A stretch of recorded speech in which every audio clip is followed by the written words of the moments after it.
Bagaimana hukumnya bila seorang laki-laki menikahi Nasrani? Maksudnya perempuan non-muslim, apakah perkawinannya sah? Apakah dia melakukan hubungan tidak atau berzina? Baik. Bagaimana dengan Nabi Nuh, Nabi Lut dan Asia, istrinya Fir'aun? Baik. Mari kita lihat, ini pertanyaan bagus sekali dan dikomparasikan dengan kisah yang berbeda dan kias yang berbeda. Pertama, larangan menikah beda agama, itu jelas sekali. Quran surah kedua Al-Baqarah ayat 221, posisi paling kanan sebelah atas. Quran surah kedua Al-Baqarah ayat 221. Oke, wala tankihul musyrikati hatta yu'min, wala amatun mu'minatun khairum min musyrikati walau a'jabatkum. Wala tunkihul musyrikina hatta yu'minu, wala 'abdun mu'minun khairum min musyriki walau a'jabakum. Ulaika yad'una ila an-nar. Ulaika yad'una ila an-nar. Allahu Akbar. Wala tankihul musyrikat, jelas, dan jangan pernah nikahi perempuan yang musyrik. Jadi enggak boleh laki-laki muslim menikah dengan perempuan yang musyrik, itu enggak boleh, haram hukumnya. Laknya nahyi di situ. Ya. Bapak Ibu sekalian, mana yang musyrik itu apa musyrik? Menyekutukan Allah kan? Ya, menyekutukan Allah. Ya, bagaimana dengan orang yang mengatakan Tuhan itu ada bapaknya, ada anaknya, kan? Tuhan itu 3, Tuhan itu bersyirikat. Itu yang paling musyrik luar biasa. Itu kezaliman terbesar. Inna syirka la zulmun azim, kan? Makanya kata Ibnu Abbas, tidak ada kemusyrikan paling besar, kezaliman paling besar di samping yang mengatakan Tuhan punya anak. Oke. Jadi kita langsung bisa jawab saja bahwa seseorang yang menikah dia dalam keadaan muslim, sudah tahu dalam keadaan muslim, kan? Kemudian dia menikahi hal yang dilarang di Quran, maka hukumnya maksiat. Di pernikahannya dipandang sebagai pernikahan yang maksiat, hubungannya masuk dalam kategori zina sepanjang dia tidak bertobat dan kembali kepada Allah Subhanahu wa taala. Dan fasakh hukumnya. Kalau diketahui dia harus dipisahkan. Ya.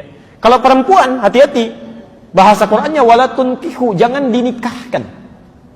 Artinya kalau ada anak perempuan menikah dengan non-muslim, kemudian terjadi pernikahan, bahkan bapaknya yang menikahkan, misal, atau ridha saja, itu bukan cuma anaknya yang dosa, orang tuanya ikut dosa. Ikut dosa.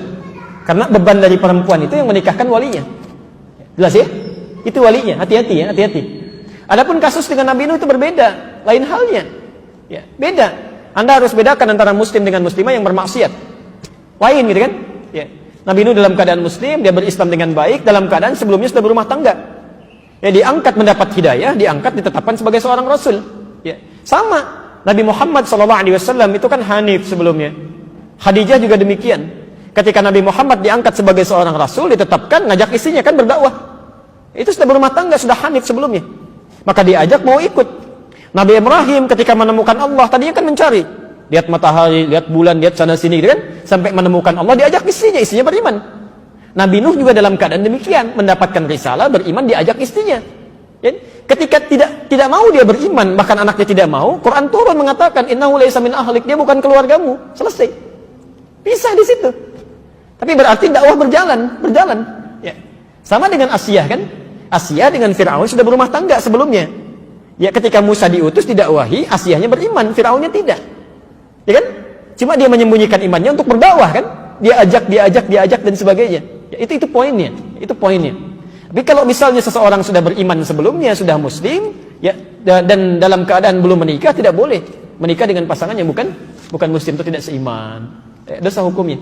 Dan bahkan, maaf bahasa Qur'annya, ulaika yad'una ilan nar. Nanti banyak madaratnya yang mengajak pada neraka. Hubungannya sudah salah, pandangannya sudah keliru, semuanya zina aja. Ya, haram gitu kan? Dan sebagainya. Dan segala perangkat kehidupannya akan kacau, nggak akan enak tuh. Nggak akan enak, ya.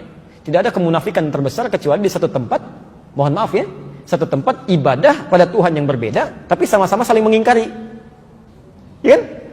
Kita toleransi aja, nggak apa-apa. Kamu ibadah di sini, saya di sini. Kamu kamar sini, saya kamar sini. Tapi ketika berdoa di sini mengingkari, ya, yang itu nggak benar, ini yang benar. Ini mengatakan itu nggak benar, ini yang benar. Nggak akan maslahat kehidupannya. Ya. Makanya kata Buya Hamka dulu, sesungguhnya orang-orang, maaf, yang terjebak dengan kemunafikan tingkat tinggi, yaitu orang yang hadir pada ibadah agama umat lain. Itu hipokrit paling tinggi kata beliau. Karena dia datang pada satu acara, hatinya mengingkari. Kok bisa hati orang mengingkari datang pada satu tempat yang ada? Ya. Anda diundang ke satu tempat, tapi Anda nggak suka dengan acaranya, segalanya Anda ingkari itu, tapi Anda hadir di situ, kan aneh itu. Ya. Itu paling aneh.